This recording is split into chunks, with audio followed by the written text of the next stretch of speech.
Hello everyone, इस video में हम डिस्कस करने वाले हैं कोलिनर्जिक एजेंट के बारे में। अब कोलिनर्जिक एजेंट को डिस्कस करने से पहले हम एक बार कोलिनर्जिक सिस्टम को समझ लेते हैं। कोलिनर्जिक सिस्टम जिसे हमने पिछले इंट्रोडक्शन लेक्चर में देखा था, ये क्या होता है? पैरासिम्पैथेटिक एक्टिविटी मेनली क्या होती है? पैरासिम्पैथेटिक मतलब normal condition, normal physiological functions किसके अंदर आते हैं? पैरासिम्पैथेटिक के अंदर। जबकि सिंपैथेटिक के अंदर क्या आ रहा था? इमरजेंसी कंडीशन या फाइट और फ्लाइट की कंडीशन में जो जो एक्शन हो रहे थे वो आ रहे थे।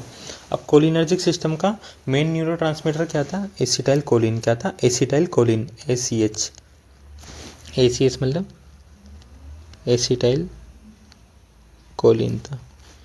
अब ये जो एसिटाइल कोलिन होता है, कोलिनर्जिक रिसेप्टर्स के ऊपर काम करता है और कोलिनर्जिक सिस्टम को कंट्रोल करता है। अब कोलिनर्जिक रिसेप्टर क्या क्या होते हैं ये हमें देखना है। कोलिनर्जिक रिसेप्टर, एसिटाइल कोलिन किस पे काम करेगा? कोलिनर्जिक रिसेप्टर्स पे। कोलिनर्जिक रिसेप्टर हमारे पास दो तरह के होते हैं, एक होता है मस्केरिनिक, एक होता है निकोटिनिक।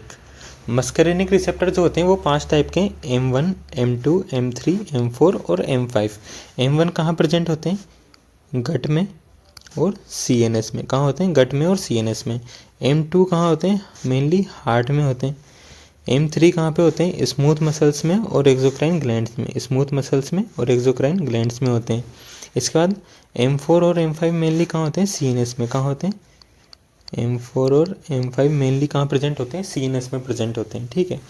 अगर हम बात करें निकोटिनिक रिसेप्टर्स की, तो निकोटिनिक भी दो टाइप के, NN और NM। NN मतलब नर्व टू नर्व और NM मतलब नर्व टू मसल। तो NN मेनली कहाँ होता है? एड्रिनल मेडुला में और CNS में। जबकि नर्व टू मसल कहाँ होते हैं? न्यूरोमस्कुलर जंक्शन पे। कहाँ होते हैं? Neuromuscular junction, neuro muscular junction पे NM रिसेप्टर होंगे। जबकि एड्रिनल मेडुला, CNS, इन सब में कहाँ होगा? NN मतलब नर्व टू नर्व रिसेप्टर होंगे। तो कोलिनर्जिक रिसेप्टर हमारे पास दो टाइप के हो गए, मस्केरिनिक और निकोटिनिक। मस्केरिनिक 5 टाइप के, M1 to M5। M1 गट और CNS में होगा, M2 हार्ट में होगा, M3 स्मूथ मसल्स और एक्सोक्राइन ग्लैंड्स में होगा, M4 और M5 CNS में होगा। जबकि निकोटिनिक दो टाइप के, नर्व टू नर्व और nerve to muscle. Nerve to nerve कहाँ होगा? एड्रिनल मेडुला और CNS में होगा। नर्व टू मसल कहाँ होगा? न्यूरोमस्कुलर जंक्शन पे होगा। ठीक है। अब ये जो कोलिनर्जिक रिसेप्टर थे हमारे पास, कुछ ड्रग ऐसे होंगे जो इसे स्टिमुलेट करेंगे, कुछ ड्रग ऐसे होंगे जो इसे इनहिबिट करेंगे। जो स्टिमुलेट करेंगे उन्हें क्या बोलेंगे? Cholinergic agents. क्या बोलेंगे? Cholinergic agents. और जो इनहिबिट करेंगे उसे क्या बोलेंगे? Anti cholinergic agent. क्या बोलेंगे? Anti cholinergic agent. तो इस चैप्टर में मेनली हम बात करने वाले हैं कोलिनर्जिक एजेंट्स के बारे में। कोलिनर्जिक एजेंट क्या होगा? जो कोलिनर्जिक रिसेप्टर को स्टिमुलेट करेगा, कोलिनर्जिक रिसेप्टर को स्टिमुलेट करेगा। तो कोलिनर्जिक एजेंट क्या करता है? स्टिमुलेट करता है। तो इन्हें क्या बोलते हैं हम? कोलिनोमाइमेटिक्स, पैरासिम्पैथोमाइमेटिक्स और कोलिनर्जिक एगोनिस्ट। ये सब इसके दूसरे नाम हैं जिनसे इसे पूछा जा सकता है। कोलिनर्जिक एजेंट्स को और क्या क्या बोला जा सकता है? कोलिनोमाइमेटिक्स बोल सकते हैं, पैरासिम्पैथोमाइमेटिक्स बोल सकते हैं और कोलिनर्जिक एगोनिस्ट मतलब उसका एगोनिज्म में काम कर रहे हैं वैसे। अब ये जो कोलिनर्जिक एजेंट है ये दो तरह के हो सकते हैं, डायरेक्टली एक्टिंग और इनडायरेक्टली एक्टिंग। डायरेक्टली एक्टिंग मतलब या तो एसिटाइल कोलिन को इंक्रीज कर देंगे या तो सीधा कहाँ पे काम करेंगे? एसिटाइल कोलिन रिसेप्टर पे जाके जुड़ेंगे और सेम एक्शन प्रोड्यूस करेंगे जो एसिटाइल कोलिन कर रहा था। तो सीधा एसिटाइल कोलिन से रिलेशन है इनका, तो इससे क्या बोलेंगे? Directly acting. जबकि इनडायरेक्टली एक्टिंग में क्या होता है? एसिटाइल कोलिन के जो ब्रेकडाउन होता है उसे रोक देंगे। एसिटाइल कोलिन का ब्रेकडाउन रुक जाएगा तो एसिटाइल कोलिन अक्यूमुलेट होने लग जाएगा। इससे क्या होगा? एसिटाइल कोलिन अक्यूमुलेट होगा और एसिटाइल कोलिन बढ़ जाएगा। अगर वो ज़्यादा हो जाएगा तो अपना इफेक्ट कुछ ज़्यादा करेगा। तो ये एसिटाइल कोलिन को बढ़ा रहा है, लेकिन कैसे बढ़ा रहा है? इनडायरेक्टली। उसका ब्रेकडाउन रोक देगा, उससे एसिटाइल कोलिन बढ़ेगा। जबकि डायरेक्टली एक्टिंग में क्या हो रहा था? डायरेक्टली एक्टिंग में एसिटाइल कोलिन को सीधा बढ़ा रहे थे या तो एसिटाइल कोलिन रिसेप्टर पर ही काम कर रहे थे। जबकि इनडायरेक्टली एक्टिंग में क्या हो रहा है? एसिटाइल कोलिन के ब्रेकडाउन को हम रोक रहे हैं, उससे क्या होगा? अक्यूमुलेशन होगा और एसिटाइल कोलिन बढ़ जाएगा। अगर बढ़ जाएगा तो अपना एक्शन प्रोड्यूस करेगा। अभी जो इनडायरेक्टली एक्टिंग था इसे हम क्या बोलते हैं? इसे हम बोलते हैं एंटी कोलिन एस्टरेज। क्या बोलते हैं? Anti choline esterase. अब कोलिन एस्टरेज क्या होता है? कोलिन एस्टरेज, कोलिन एस्टरेज क्या करवाता है, एसिटाइल कोलिन का ब्रेकडाउन करवाता है। क्या करवाता है, एसिटाइल कोलिन का ब्रेकडाउन करवाता है। तो एंटी कोलिन एस्टरेज क्या करवाएगा, इसे रोकेगा। Anti choline esterase, anti choline esterase जो यहाँ पे लिखा हुआ है एंटी कोलिन एस्टरेज, ये क्या करवाएगा, कोलिन एस्टरेज को रोकेगा। कोलिन एस्टरेज रुकेगा तो ये वाला एक्शन भी रुकेगा, ये एक्शन रुकेगा तो एसिटाइल कोलिन का ब्रेकडाउन नहीं होगा। और अगर एसिटाइल कोलिन का ब्रेकडाउन नहीं हुआ तो एसिटाइल कोलिन बढ़ जाएगा, एसिटाइल कोलिन इंक्रीज हो जाएगा। इसलिए इसे क्या बोलते हैं, इनडायरेक्टली एक्टिंग, क्या बोलते हैं, इनडायरेक्टली एक्टिंग। और ये क्या करवाता है, इनहिबिट करवाता है एसिटाइल कोलिन के ब्रेकडाउन को। इसे क्या बोलते हैं, एंटी कोलिन एस्टरेज। क्या बोलते हैं, एंटी कोलिन एस्टरेज। तो कोलिनर्जिक एजेंट दो तरह के हो गए, directly acting, indirectly acting. Directly acting वो जो एसिटाइल कोलिन को बढ़ा रहे हैं, उसके रिसेप्टर पे काम कर रहे हैं। इनडायरेक्टली एक्टिंग वो जो उसके ब्रेकडाउन को रोक रहे हैं, उससे एसिटाइल कोलिन अपने आप बढ़ जाएगा और अपना एक्शन प्रोड्यूस करेगा। अब ये जो डायरेक्टली एक्टिंग था इसमें क्या लिखा हुआ है, इंक्रीज एसिटाइल कोलिन और एक्टेट ACH रिसेप्टर। ठीक है, अब जो डायरेक्टली एक्टिंग है वो दो टाइप के होंगे, कोलिन एस्टर भी हो सकते हैं और एल्केलॉइड्स भी हो सकते हैं। कोलिन एस्टर के एग्जांपल क्या होगा, ABC। क्या होगा, ABC, एसिटाइल कोलिन, बिथेनकोल और कार्बाकोल। जबकि एल्केलॉइड्स का एग्जांपल क्या होगा, पाइलोकार्पिन और मस्केरिन। क्या होगा, पाइलोकार्पिन और मस्केरिन। वो मस्केरिनिक रिसेप्टर थे जो हमने पहले पढ़ा, यहाँ ड्रग का नाम है मस्केरिन, है मस्केरिन।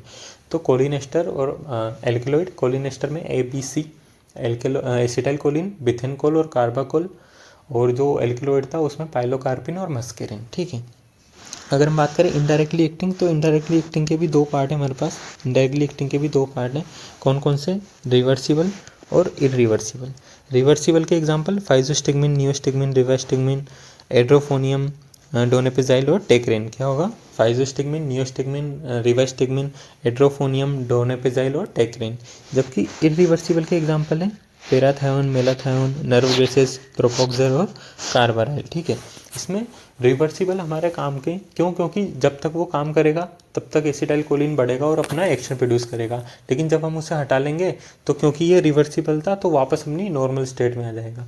जबकि जो इरिवर्सिबल वाले होते हैं, इरिवर्सिबल, वो इतने यूज़फुल नहीं होते। क्यों, क्योंकि परमानेंट डैमेज कर देते हैं, परमानेंट अपना एक्शन प्रोड्यूस कर देते हैं। फिर इसे वापस नॉर्मल स्टेट में या बैक टू ओरिजिनल स्टेट में लाना पॉसिबल नहीं होता। इसलिए ज़्यादा काम के क्या होता है हमारे पास, रिवर्सिबल। इरिवर्सिबल वाले को हम कहाँ पे पढ़ेंगे, ओपी पॉइजनिंग में। कहाँ पे पढ़ेंगे, ओपी पॉइजनिंग। ओपी पॉइजनिंग मतलब ऑर्गेनो फॉस्फोरस पॉइजनिंग। क्या होगा, ऑर्गेनो फॉस्फोरस पॉइजनिंग हम रिवर्सिबल को पढ़ेंगे। ठीक है, अब अगर हम बेसिक से देखें तो जो डायरेक्टली एक्टिंग थे उसमें सबसे पहले हमने पढ़ा था कोलिन एस्टर और एल्केलॉइड। कोलिन एस्टर के अंदर तीन थे, एसिटाइल कोलिन, बिथेनकोल और कार्बाकोल। एसिटाइल कोलिन, बिथेनकोल और कार्बाकोल। इसमें बेसिक डिफरेंस अगर हम देख लें तो मेटाबोलाइज कर सकते हैं, एक एंजाइम होता है ट्रू कोलिन एस्टरेज और pseudo choline esterase. Choline esterase मतलब एसिटाइल कोलिन को तोड़ने वाला, क्या आ रहा है लास्ट में, एज आ रहा है, मतलब इसे तोड़ने वाला। तो ट्रू कोलिन एस्टरेज और स्यूडो कोलिन एस्टरेज दो तरह के एंजाइम होते हैं, दोनों एसिटाइल कोलिन को ब्रेक डाउन कर सकते हैं, लेकिन बिथेनकोल को और कार्बाकोल को दोनों नहीं कर सकते। इसलिए क्या लिखा हुआ है, रेजिस्टेंट टू बोथ। जो बिथेनकोल होता है वो भी रेजिस्टेंट होता है, कार्बाकोल भी रेजिस्टेंट होता है, दोनों तरह के एंजाइम से। इसके बाद मस्केरिनिक एक्शन कौन कौन प्रोड्यूस कर सकता है, तीनों प्रोड्यूस कर सकते हैं। मस्केरिनिक एक्शन तीनों प्रोड्यूस करेंगे। जबकि निकोटिनिक एक्शन कौन कौन प्रोड्यूस करेगा, एसिटाइल कोलिन और कार्बाकोल। जबकि बिथेनकोल निकोटिनिक एक्शन प्रोड्यूस नहीं करेगा। इसके बाद अगला जो डिफरेंस है वो है एट्रोपिन। एट्रोपिन क्या होता है, एंटी कोलिनर्जिक एजेंट।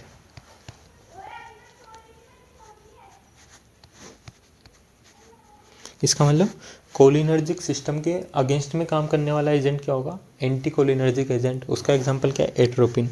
तो एट्रोपिन किस किस को ब्लॉक कर सकता है, एसिटाइल कोलिन को ब्लॉक कर सकता है और बिथेनकोल को कर सकता है। जबकि कार्बाकोल को इनकम्प्लीट ब्लॉक करता है, ब्लॉक तो करता है लेकिन कंप्लीट ब्लॉक नहीं कर पाता। ठीक है, इसके बाद अगर हम यूज़ की बात करें तो जो एसिटाइल कोलिन होता है वो ज़्यादा यूज़फुल नहीं होता। क्यों, क्योंकि शॉर्ट ड्यूरेशन ऑफ एक्शन होता है। जबकि बिथेनकोल कब काम आता है, ब्लेडर और GIT डिजीज में काम आता है, और कार्बाकोल काम आता है ग्लूकोमा में। कब काम आता है, ग्लूकोमा में। ग्लूकोमा क्या होता है, इसका अपना एक लेक्चर है हमारे पास ग्लूकोमा, उसमें हम पढ़ने वाले हैं। तो एसिटाइल कोलिन ज़्यादा यूज़फुल नहीं है, शॉर्ट ड्यूरेशन का होता है। बिथेनकोल ब्लेडर और GIT डिजीज में काम आएगा और कार्बाकोल ग्लूकोमा में काम आएगा। इसके बाद अगर हम एसिटाइल कोलिन के बारे में थोड़ा डिटेल में देखें तो एसिटाइल कोलिन के मस्कैरिनिक और निकोटिनिक दो टाइप के एक्शन पढ़ने हैं, मस्कैरिनिक और निकोटिनिक। अब एसिटाइल कोलिन क्या था? Cholinergic agent. कोलिनर्जिक मतलब पैरासिम्पैथेटिक। पैरासिम्पैथेटिक जितने भी एक्शन होंगे उन सबको ये प्रोड्यूस करवाएगा। जैसे हार्ट में क्या करवाएगा? ऐसे एक्टिविटी और एवी एक्टिविटी को कम करवाएगा। कम क्यों करवाएगा? क्योंकि इमरजेंसी कंडीशंस में तो हार्ट बीट बढ़ जाती है, लेकिन नॉर्मल कंडीशंस में वो लो रहती है, कम रहती है। तो कम करवाने के लिए हमें क्या करवाना पड़ेगा? ऐसे एक्टिविटी को भी डिक्रीज करवाना पड़ेगा और एवी एक्टिविटी को भी डिक्रीज करवाना पड़ेगा। ऐसे ही ब्लड वेसल्स में वेसोडाइलेशन करवाना पड़ेगा पैरासिम्पैथेटिक यूज़ में। गट में क्या करवाएगा? टोन बढ़ाएगा, सिक्रीशन बढ़ाएगा और मोटिलिटी बढ़ाएगा। इससे हमारा जीआईटी ज़्यादा एक्टिव होगा। जबकि इमरजेंसी कंडीशंस में क्या होता है? हमें भूख प्यास लगना बंद हो जाती है, हमारा जो गट होता है वो इनएक्टिव हो जाता है। जबकि पैरासिम्पैथेटिक में कैसा रहेगा? एक्टिव रहेगा। पैरासिम्पैथेटिक में तो कैसे एक्टिव रहेगा? टोन बढ़ेगी, सिक्रीशन बढ़ेगा और मोटिलिटी बढ़ेगी। ब्लैडर में कॉन्ट्रैक्शन करवाएगा। ब्रोंकाई में ब्रोंकोस्पाज्म करवाएगा। एक्सोक्राइन ग्लैंड्स में क्या होगा? सिक्रीशंस को बढ़ाएगा। जबकि हमने देखा होगा ना इमरजेंसी कंडीशंस में तो क्या होता है? गला सूखने लग जाता है, क्यों? क्योंकि सिक्रीशन कम हो गई। लेकिन पैरासिम्पैथेटिक इमरजेंसी नहीं है, नॉर्मल कंडीशन है। नॉर्मल में ऐसा नहीं होगा, उसका ऑपोजिट होगा, तो सिक्रीशन बढ़ेंगी। आई में क्या करवाता है? कॉन्ट्रैक्ट करवाता है स्फिंक्टर प्यूपिलाई मसल को। क्या करवाता है? स्फिंक्टर प्यूपिलाई मसल को कॉन्ट्रैक्ट करवाता है। उससे क्या होता है? Reduce IOP. क्या होता है? इंट्रा ओक्यूलर प्रेशर जो होता है, इंट्रा ओक्यूलर प्रेशर डिक्रीज होता है ग्लूकोमा के केस में। ठीक है, ग्लूकोमा हम पढ़ने वाले हैं आगे। अगर हम निकोटिनिक एक्शन देखें एसिटाइल कोलिन के, तो निकोटिनिक एक्शन क्या क्या हो सकते हैं? नॉर्मली कोई निकोटिनिक एक्शन नहीं होता। अगर हमें निकोटिनिक एक्शन चाहिए एसिटाइल कोलिन से तो हमें लार्ज डोज देना पड़ेगा। तो क्या है? Large dose is required for nicotinic action. ज़्यादा डोज देना पड़ेगा। ज़्यादा डोज देने के बाद क्या होगा? गेंगलिया को स्टिमुलेट करेगा और स्केलेटल मसल में क्या करवाएगा? ट्विचिंग और पैरालिसिस। क्या करवा सकता है? ट्विचिंग और पैरालिसिस करवा सकता है। जबकि सीएनएस में इसका कोई इफेक्ट नहीं होता।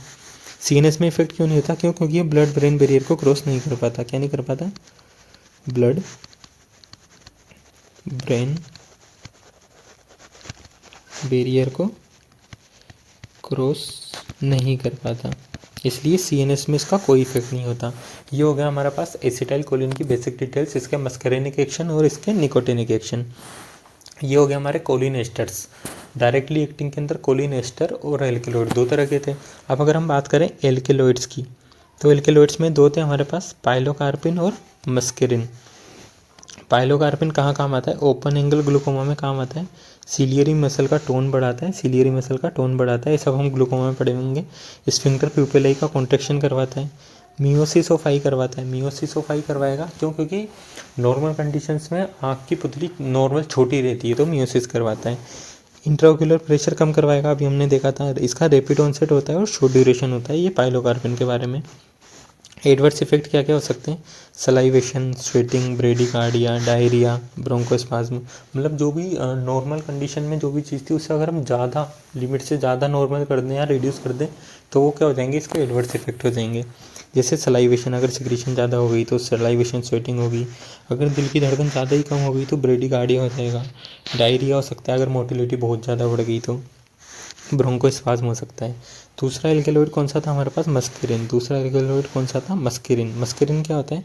एक्टिव इंग्रेडिएंट होता है मशरूम पॉइजनिंग में। क्या होता है? Mushroom poisoning. बस इतनी सी बात याद रखनी है। मस्करिन कहाँ काम आता है? मशरूम पॉइजनिंग में काम आता है। ठीक है, ये हो गए एल्केलॉइड। इसके बाद ये हो गई डायरेक्टली, और दूसरा क्या था हमारे पास? Indirectly acting. डायरेक्टली एक्टिंग दो हमने पढ़ लिए, कोलिन एस्टर और एल्केलॉइड। कोलिन एस्टर में एसिटाइल कोलिन, बेथेनकोल और कार्बाकोल, जबकि एल्केलॉइड में हमने पढ़ा पाइलोकार्पिन और मस्करिन। इसके बाद अगर हम बात करें इनडायरेक्टली एक्टिंग क्या था? जो एसिटाइल कोलिन के ब्रेकडाउन को रोक रहा था। वो कैसे रोक रहा था? वो क्यों? क्योंकि वो था एंटीकोलिनेस्टरेज। क्या थे? एंटीकोलिनेस्टरेज। एंटीकोलिनेस्टरेज नाम से पता चल रहा है क्या करेंगे? कोलिनेस्टरेज की एक्टिविटी को रोकेंगे। कोलिनेस्टरेज की एक्टिविटी को रोकेंगे तो एसिटाइल कोलिन से हाइड्रोलिसिस नहीं होगा तो एसिटाइल कोलिन बढ़ जाएगा। ठीक है, तो क्या लिखा हुआ है? एंटीकोलिनेस्टरेज ब्लॉक करता है एसिटाइल कोलिन के ब्रेकडाउन को। एसिटाइल कोलिन ब्रेकडाउन को रोकता है। उससे क्या होता है? एसिटाइल कोलिन एक्यूमुलेट हो जाता है और कोलिनर्जिक इफेक्ट कॉज करता है। क्या करता है? कोलिनर्जिक इफेक्ट कॉज करता है। ठीक है, ये हो गया बेसिक डेफिनेशन ऑफ एंटीकोलिनेस्टरेज या इनडायरेक्टली एक्टिंग कोलिनर्जिक एजेंट। ठीक है, अब इसमें हमने दो देखे थे, रिवर्सिबल और इरिवर्सिबल। जो इरिवर्सिबल थे वो हम पढ़ने वाले हैं ओपी पॉइजनिंग या ऑर्गेनोफॉस्फोरस पॉइजनिंग में, जबकि रिवर्सिबल हम यहाँ पे देखेंगे। रिवर्सिबल में क्या थे, मेनली हम पढ़ेंगे फाइजोस्टिग्मिन और नियोस्टिग्मिन। इन दोनों में डिफरेंस देखें, फाइजोस्टिग्मिन नेचुरल होता है, नियोस्टिग्मिन सिंथेटिक होता है। ये टर्शियरी एमीन होता है, ये क्वाटिनरी एमीन होता है।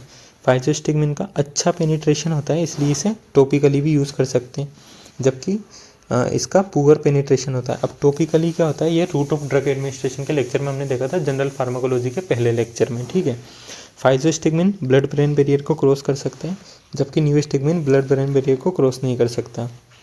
फाइजोस्टिग्मिन का यूज़ कब कर सकते हैं, एट्रोपिन पॉइजनिंग में कर सकते हैं और ग्लूकोमा में कर सकते हैं। ये दोनों हम आगे पढ़ने वाले हैं। एट्रोपिन क्या होता है, ग्लूकोमा। एट्रोपिन होता है एंटीकोलिनर्जिक एजेंट और ग्लूकोमा हम आगे पढ़ने वाले हैं। ठीक है, नियोस्टिग्मिन का यूज़ क्या हो सकता है, क्यूरेर पॉइजनिंग हो सकती है, माइस्थीनिया ग्रेविस हो सकता है, पोस्ट ऑपरेटिव यूजेस हो सकते हैं। क्यों, क्योंकि डायरेक्टली एक्ट कहाँ करता है, एनएम रिसेप्टर पे। कहाँ करता है, एनएम रिसेप्टर पे काम करेगा डायरेक्टली और मसल पावर बढ़ा देगा। मसल पावर बढ़ा देगा तो किस में हेल्पफुल होगा, माइस्थीनिया ग्रेविस में हेल्पफुल होगा। ठीक है, ये हो गया हमारा रिवर्सिबल एंटीकोलिनेस्टरेज। ठीक है, अगर हम थेरापेटिक यूज़ देखें रिवर्सिबल एंटीकोलिनेस्टरेज के, तो थेरापेटिक यूज़ क्या क्या हो सकते हैं, glaucoma to reverse pupillary dilation, myasthenia gravis अभी हमने देखा एनएम रिसेप्टर पे काम करेगा तो मसल पावर बढ़ा देगा कोलिनर्जिक एक्टिविटी में। पोस्ट ऑपरेटिव यूजेस हो सकते हैं। क्यों, क्योंकि ऑपरेशन के थ्रू क्या होता है, ऑपरेशन में हम क्या करते हैं, गट को इनएक्टिव कर देते हैं।